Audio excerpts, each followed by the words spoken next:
सड़क में नहीं है, तेखर ले ज्यादा तो तोर बाल में है। अच्छा और जतका रस रसगुल्ला में नहीं है, तेखर ले ज्यादा तो तोर गाल में है। ऐसे हाँ, और सुनना, बताओ। तोर 16-17 उम्र हा बरस लागे वो, चेहरा ला देख के तरस लागे वो।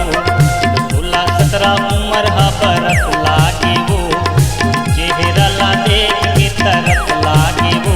अपन तीर में बैठार के बुलियार के कोठार के, का कहे?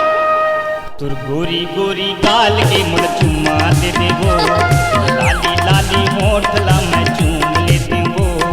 चुम चाम चुम चाम चुम चाम चुम, चुम चाम चुम चाम चुम चाम चुम।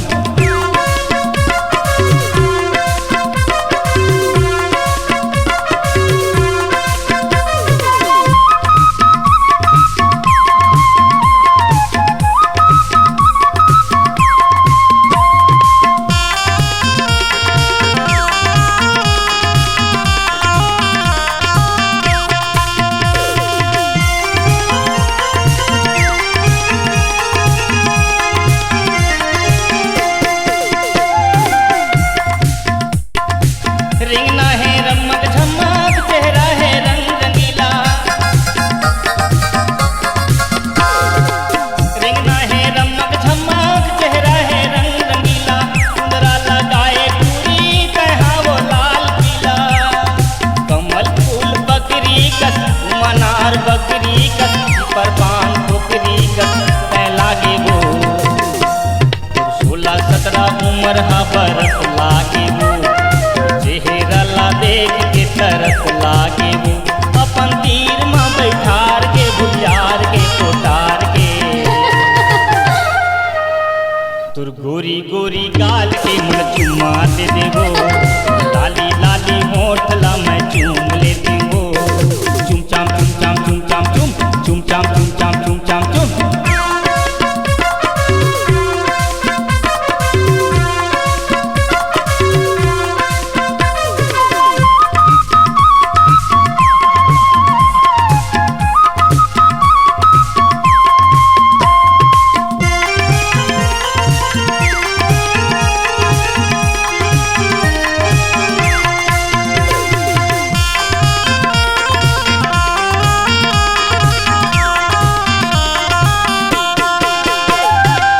दिखस वो चमक चंदैनी, कोयली कस बोली रानी।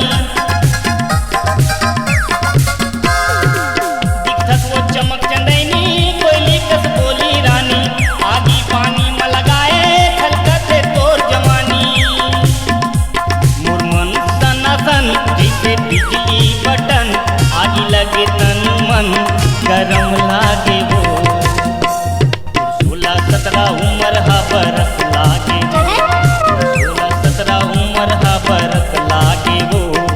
चेहरा ला देख के तरस लागे वो। अपन तीर में बैठार के बुलियार के कोटार के। रे हाँ सुना ना। पहाड़ी गुरुजी मारी था। अरे तुर गोरी गोरी गाल के मुड़ चुम्मा दे देवो, लाली लाली होठ ला मैं चूम लेती वो। चुम चाम चुम चाम चुम चाम चुम, चुम चाम चुम चाम चुम चाम चुम।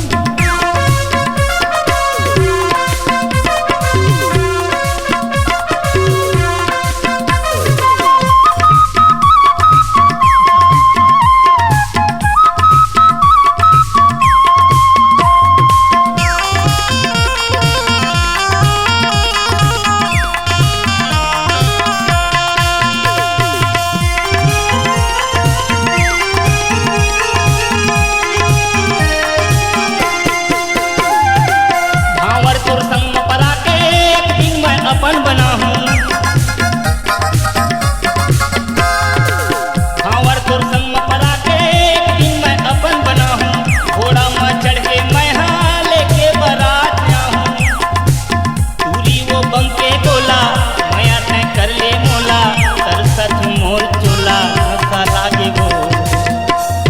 16-17 उम्र हा बरस लागे वो, चेहरा ला देख के तरस लागे वो। अपन तीर में बैठार के बुलियार के कोटार के। गोरी गाल के मुड़ चुम्मा दे देबो जा रे। लाली लाली होठ ला मैं चूम लेती हूँ नहीं। गोरी गोरी गाल के मुड़ चुम्मा दे देबो लाली लाली होठ ला मैं चूम लेती हूँ गोरी गोरी गाल के मुड़ चुम्मा दे देबो लाली लाली होठ ला मैं चूम लेती हूँ चुम चाम चुम चाम चुम चाम चुम चुम चाम चुम चाम चुम चाम चुम C-Log Digital Recording Studio, Cordoba. Contact number 99071192115.